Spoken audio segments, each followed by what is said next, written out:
Imagine, if you will, a magical world just barely beyond our own. One shaped by human perception, where monsters born of thoughts and emotions that have been buried deep down are roaming. This world is the cognitive world, and it's the centerpiece of every single story in the Persona video game series. And I'm going to be teaching you how to make one of those stories. Your own, your original. My name's Ira Cash, and I'm a pretty big fan of the Persona series. I'm also a budding fanfiction writer, so I think I'm qualified to be teaching this. I paid attention to the various stories and noticed that there's a general set of things that tends to happen. So by piecing those together, I managed to make a bit of a process for creating your own. So, and don't worry if you get confused, because I'm going to be making my own alongside you. I'll be sharing it as an example so that you can follow along and figure out from my context what you gotta do. So, let's begin. Step 1, choose your theme. Everything comes back to the theme. There's generally two opposing themes in the Persona series. Each game has their own pair. So, for instance, Persona 4 has truth versus lies. In mine, it's going to be community versus isolation. The good guys in the series are in support of one, while the bad guys are trying to force the other to happen. Now, your good guys can't exactly support their theme without the power that gives the series its names, without a persona.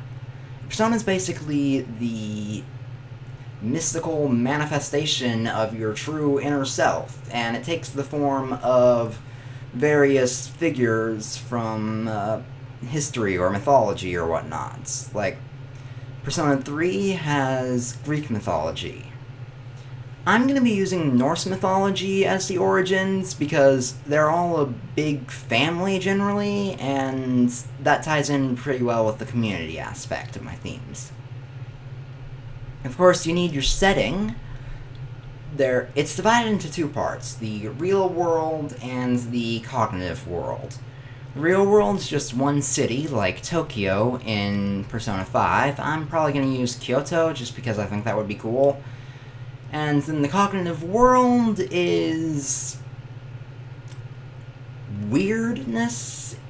It can be all sorts of things. Persona 4 has like a foggy world on the other side of a TV screen.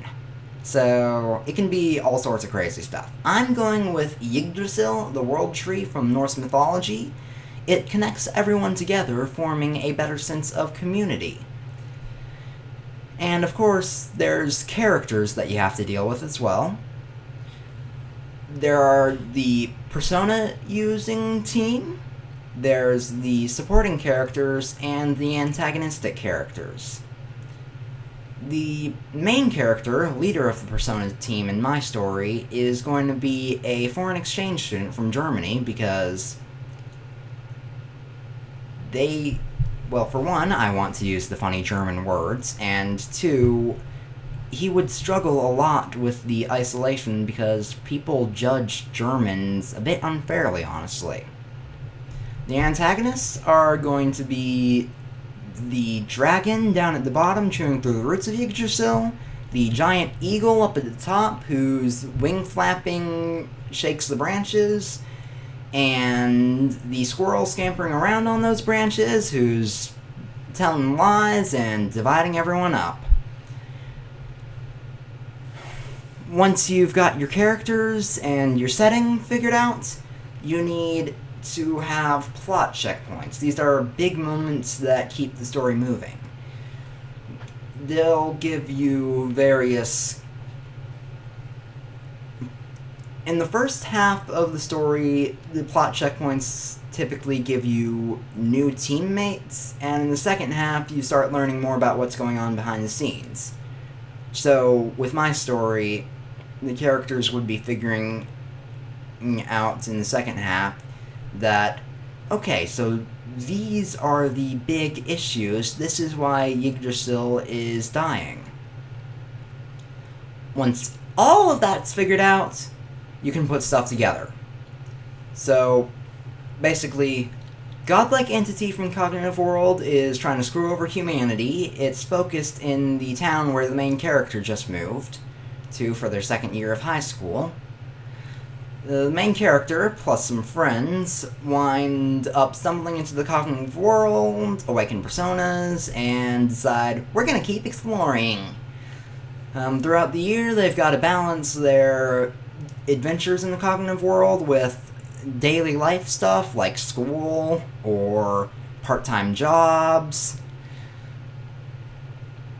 Of course, they get more teammates throughout, and later on figure out what's going on, and then at the very end, they find and defeat the godlike entity.